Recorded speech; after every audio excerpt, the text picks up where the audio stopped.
बिस्मिल्लाहिर्रहमानिर्रहीम। अस्सलामु अलैकुम वरहमतुल्लाहि वबरकातुहू। मेरे भाइयों और दोस्तों, रमज़ानुल मुबारक के हवाले से कुरान पाक की तिलावत का जिक्र मैंने एक वीडियो के अंदर किया था और आपके सामने मुख्तसरन ये बात अर्ज़ की थी कि अल्लाह तबारक व तआला की जितनी भी आसमानी किताबें हैं वो सारी की सारी रमज़ानुल मुबारक के महीने के अंदर नाजिल हुई हैं। अल्लाह पाक ने उन किताबों को रमज़ानुल मुबारक के महीने के अंदर नाजिल फरमाया था। तो अल्लाह तबारक व तआला की जो कलाम है, ख्वाह वो कुरान की शक्ल में हो या उससे पहली जो आसमानी किताबें थी उनकी शक्ल में हो, तो अल्लाह की इस कलाम को रमज़ान के साथ गहरी मुनासबत है। इसी वजह से हमारे हज़रात उलमाए किराम इरशाद फरमाते हैं कि रमज़ानुल मुबारक के महीने के अंदर कुरान पाक की तिलावत ज़्यादा करनी चाहिए। तो मेरे भाइयों और दोस्तों, आज की ये मैं वीडियो लेकर आपके सामने हाजिर हुआ हूँ। इसके अंदर मैं आपके सामने एक थोड़ी सी तारीख बयान करूंगा कि जो आसमानी किताबें हैं वो रमज़ानुल मुबारक के अंदर नाजिल हुई हैं। कौन सी किताब रमज़ानुल मुबारक के कौन से दिन नाजिल हुई है। सबसे पहले तो हम अपनी किताब की बात करते हैं, कुरान मजीद की। यह लोहे महफूज के अंदर अल्लाह तबारक व तआला ने इसको महफूज रखा हुआ था, लिखा हुआ था। अल्लाह पाक ने रमज़ानुल मुबारक के महीने के अंदर जो आखिर अशरे के अंदर रात आती है, जिसको ज़्यादातर उलमा फरमाते हैं आखिर अशरे के अंदर रात है, लैलतुल क़द्र कहा जाता है।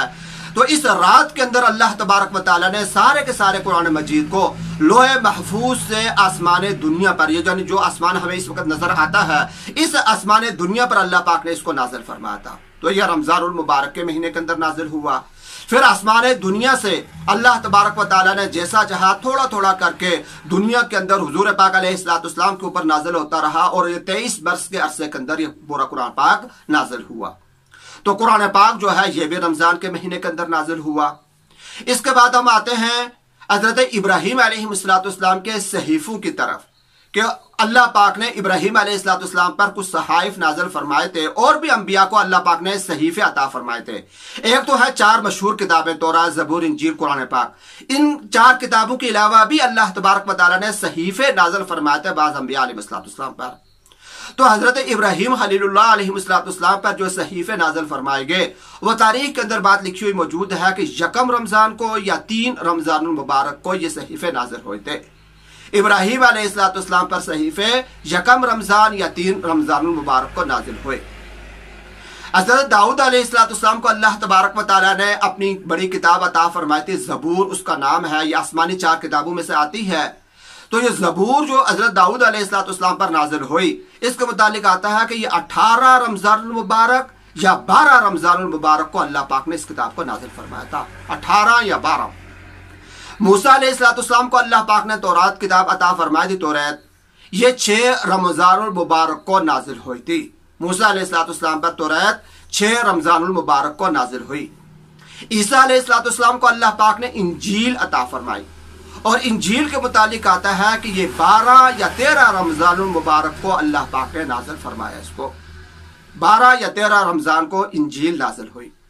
तो मेरे भाइयों और दोस्तों, आपने सुना कि 4 मशहूर किताबें हज़रत इब्राहीम अलैहिस्सलाम पर जो सहाइफ नाज़िल फरमाए गए, सहीफे, ये सारे के सारे रमज़ानुल मुबारक के महीने के अंदर नाजिल हुए हैं। तो रमज़ान के महीने को अल्लाह तबारक व तआला की कलाम के साथ बहुत खुसूसी मुनासबत है। इसी मुनासबत की वजह से हुजूर पाक अलैहिस्सलाम कुरान पाक का रमज़ानुल मुबारक के महीने के अंदर दौर फरमाया करते थे, जिब्राइल से सुना करते थे और आता है कि जिब्राइल अलैहिस्सलाम को सुनाया करते थे। तो हमें भी चाहिए कि इस रमज़ान के महीने को अगर हमने अच्छे तरीके से गुजारना है तो कम से कम जो लोग कम से कम पढ़ने वाले हैं, आहिस्ता तादाद के साथ पढ़ने वाले हैं, उनको भी एक कुरान तो ज़रूर रमज़ान मुबारक के महीने के अंदर ख़त्म करना चाहिए। अल्लाह तबारक व तआला हमें ज़्यादा से ज़्यादा इस महीने के अंदर अपनी कलाम कुरान मजीद पढ़ने की, तिलावत करने की तौफीक